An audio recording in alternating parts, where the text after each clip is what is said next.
Hello guys, Crispy here and welcome back to another video. In this one, my friends, I'm going to be testing a GeForce RTX 3060 12GB model in Redfall.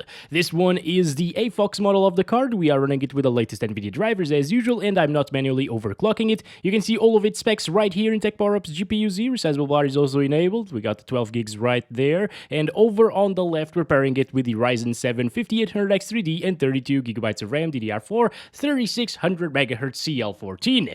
Let's get into it, shall we? First up, let's go over the settings. I'm starting this at 1080p resolution. We're also going to test this one at 1440p and 4K as usual. And I am starting with the epic settings or maxed out settings down here and no DLSS. Also going to test DLSS, of course. Okay, let's start counting our FPS, and GPU utilization will fluctuate a little bit. You can see that it's not maxed out, but that's normal in this game for some reason. If I lower the settings, the CPU can actually achieve like 130 FPS, 140, something like that. So yeah, it's not a CPU bottleneck, it's just how the game behaves. Hello Jack, how's it going? It says Brabon, but it's clearly Jack from the future, right? Beautiful bastard. Oh yeah, I totally forgot, guys. We gotta check some of the textures, because with the 2066GB model that I tested earlier, it was having some trouble rendering in these textures in real time. It took a good like 10 seconds to actually load the entire thing, and then you moved, for example, upstairs and went back down, and it would be really pixelated. But that's not the case with the 3060 12GB, and apparently the game actually utilizes 8.5GB of VRAM at 1080p epic settings.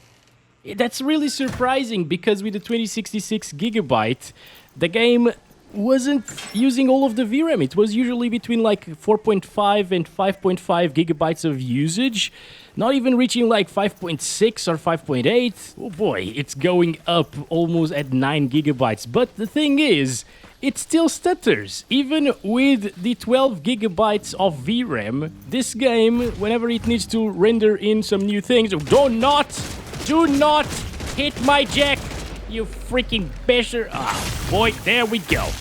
There we go, you're dead now. Anyway, yeah, those stutters every time you need to load in new areas or new objects, I guess. Those will happen inevitably. The game is just not well optimized, I guess. If it doesn't run smoothly on a 12GB card above 60 FPS most of the time, it doesn't provide a smooth experience because of the stuttering.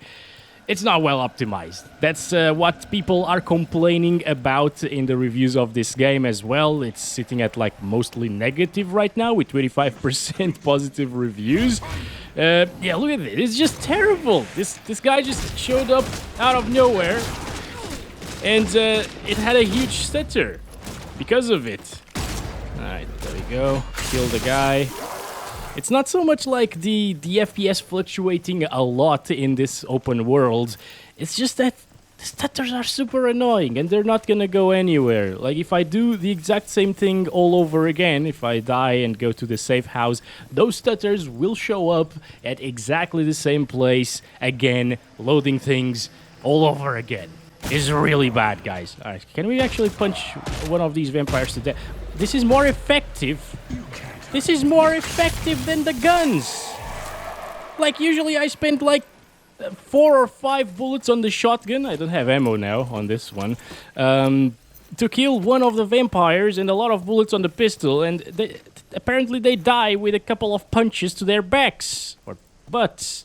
Alright, let's enable some DLSS on quality now. Yes, I'm sure I want to apply that. It's a little bit different of a look. I don't think I like DLSS too much in this game, honestly, guys. Oh my god, the stuttering is still... it's still there, it's still super annoying. Yeah. I mean, it isn't even stuttering less than the RTX 2066GB, so... I guess the only issue with low VRAM in this particular game is that it won't really load some of the textures, or it will take a really long time to load them. Other than that, stuttering is the same. Also, DLSS doesn't seem to do a ton here in this one. For some reason, we're getting very similar FPS to what we were seeing previously. Jesus. Like, what happened, dude? This is insane. Look at the GPU usage. I think now we are actually seeing a CPU bottleneck. Of course, it dropped to like 40 FPS because of the stuttering.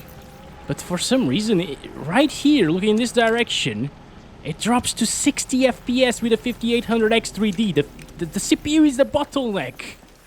Oh my god!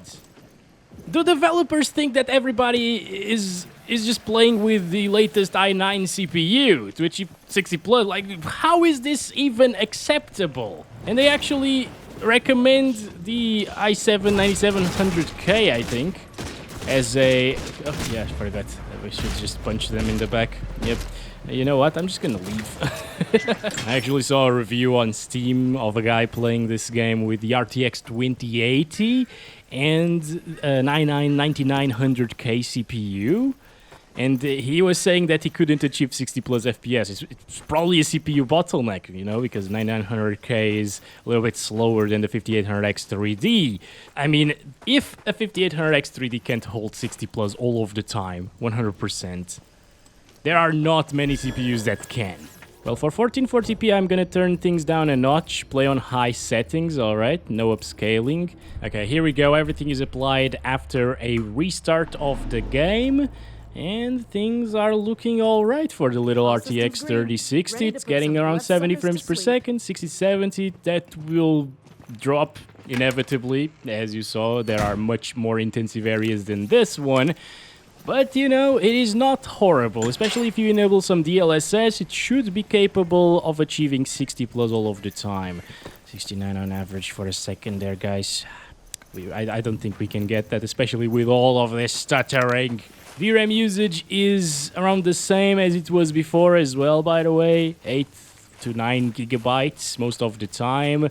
So 1080p on Epic consumes around the same VRAM as 1440p on high. The game doesn't really look that great even for the performance it gets. It's the same story every single time a new game releases these days, right? It has kind of a unique art style from Dishonored, for example. It reminds me of that, and the developers are the developers from Dishonored.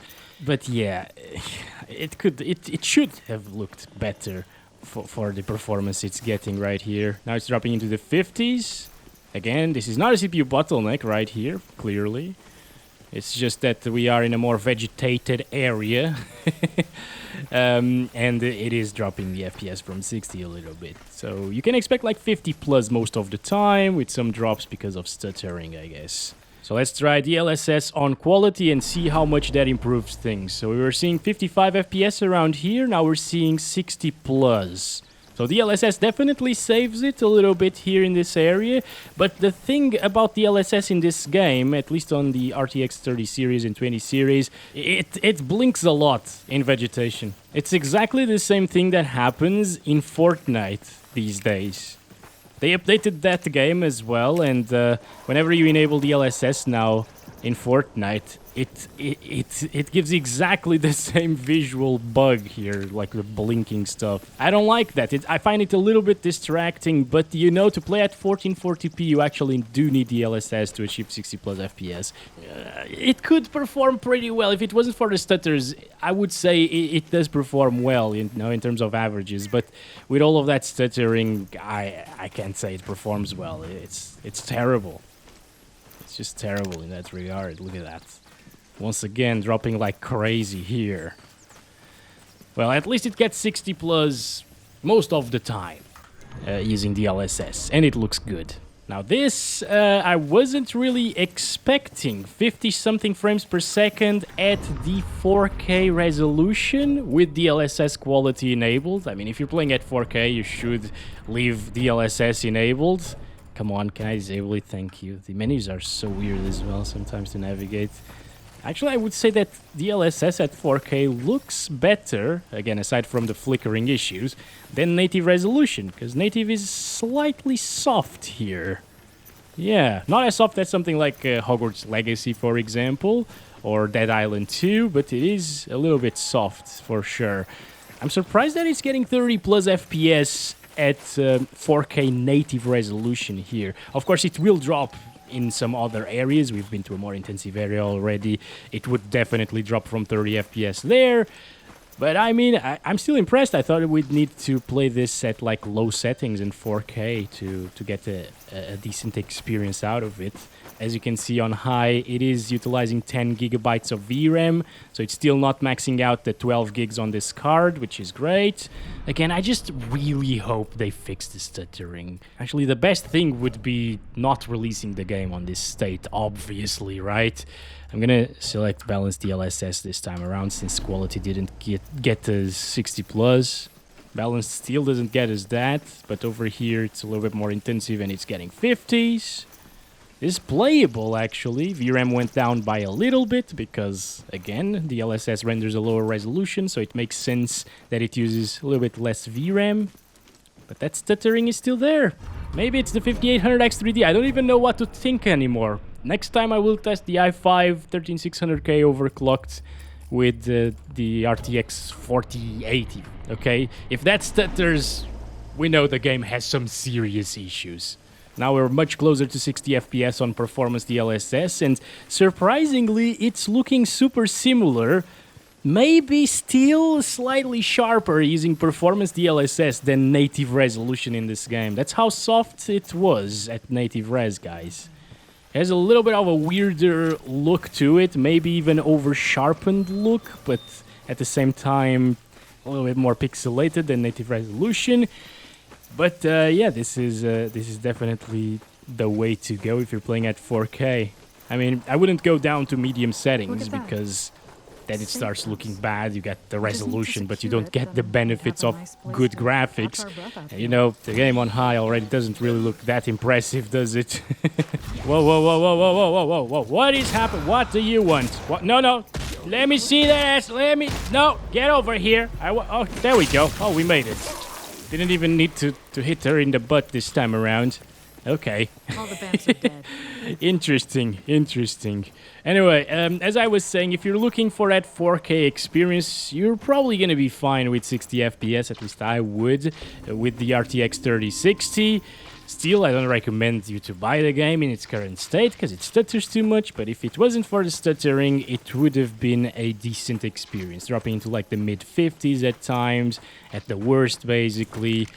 It's not bad by any means for an RTX 3060. I was expecting a pixelated mess, honestly, with performance DLSS. Usually, I can tell much more of a difference comparing to native resolution, but in this one, not really. It's looking pretty nice. Still, at this point, you're sacrificing the resolution too much, though, so I wouldn't do this. I think it looked better, for example, using balanced DLSS at 1440p, which we haven't tried in this video, but I did try that on the 2060 video. Oh yes, the grass is clearly rendering pretty poorly right now with DLSS performance, guys. Let's set it to quality and see the difference. See that? That's pin sharp right now. Super nice. And now let's see it on like performance, just to compare it a little bit. Yeah, that blinks a little bit more than quality, but it's far superior to ultra performance. If you want a little bit more FPS, you could, of course, still mess around with the settings a little bit here. Like turn down shadows to medium, turn down view distance to medium as well. Maybe post-processing here, foliage, which should be really intensive. Yeah, there we go. Now it's well above 60 FPS 70s, where we were seeing 50s, you know. Not bad, although that shadow quality does make a huge difference. It's blinking all over the place right now. Anyway, that's been it for the 3060 test here in Redfall. Hope you guys enjoyed it. Let me know if you're buying this game. I really don't recommend it in the current state. See you in the next one very soon. As always, love you all. Bye-bye.